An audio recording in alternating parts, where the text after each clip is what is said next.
નમસ્કાર દર્શક મિત્રો, હું ડૉક્ટર રાજ રાવલ સરસ્વતી હોસ્પિટલમાં આઈસીયુ અને ઇમરજન્સી વિભાગમાં ડાયરેક્ટર તરીકે સેવા આપું છું. આજે આપણે સેપ્સિસ કે જેને આપણે ગુજરાતીમાં ચેપ કહીએ અને જ્યારે ચેપનું પ્રમાણ વધી જાય ત્યારે ઘણીવાર એક કરતાં વધારે અંગોને નુકસાન કરતું હોય છે. તો આપણે જે સેપ્સિસના જે અસામાન્ય લક્ષણો છે એના વિશે વાત કરીશું. સામાન્ય રીતે આપણે વાત કરીએ કે તાવ આવે ઇન્ફેક્શનમાં, પણ જ્યારે તાવ ના આવે અથવા તો શરીર ઠંડુ પડી જાય, ખાલી તમને ધ્રુજારી લાગે, તો આ બી એક અસામાન્ય લક્ષણ છે સેપ્સિસનું. તદુપરાંત કેટલાક પેશન્ટને તાવ આવતો જ નથી, માત્ર ને માત્ર એના ધબકારા વધી જાય, તાવની ગેરહાજરીમાં એનો શ્વાસ ચડી જાય, તો આ એક અસામાન્ય લક્ષણ છે. એને આપણે સેપ્સિસ તરીકે જોવું જોઈએ. ઘણીવાર એવું થાય કે બીપી છે એ બીપી એનું ઘટી જાય, માત્ર બીપી ઘટી જાય એવા સિમ્ટમ સાથે પેશન્ટ આવ્યા હોય તો એ બી એક એનું લક્ષણ છે. કેટલાક પેશન્ટમાં ઓક્સિજનનું પ્રમાણ ઘટી જાય, તો આ એક ચેપનું અસામાન્ય લક્ષણ છે.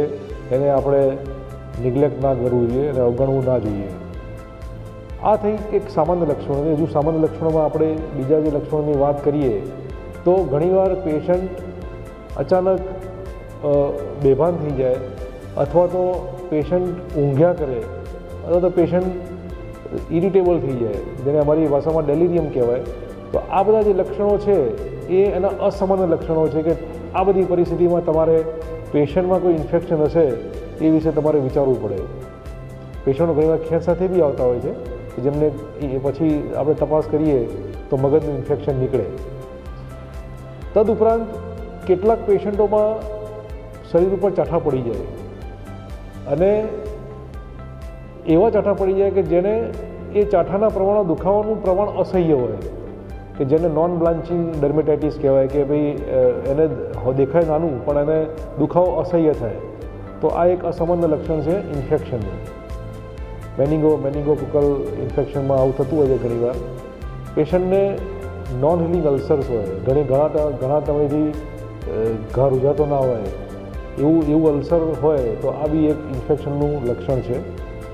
તદુપરાંત પેશન્ટના પગે મોઢા ઉપર સોજા રહેતા હોય, તો આ કિડનીનું ઇન્ફેક્શનના કારણે આ પ્રકારના સોજા રહેતા હોય.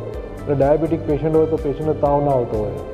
તો ઇન્ફેક્શન છે એનો મતલબ એવો નથી કે તાવ આવ્યો કે હાર્ટ રેટ ધબકારા વધી ગયા, કે આ બધા લક્ષણો સામાન્ય લક્ષણો છે. ત્યારે હું જે વાત કરું છું એ બધા અસામાન્ય લક્ષણો છે. આ હોઈ શકે. આપણે આજે ખાલી સામાન્ય લક્ષણોની વાત કરીએ. Thank you.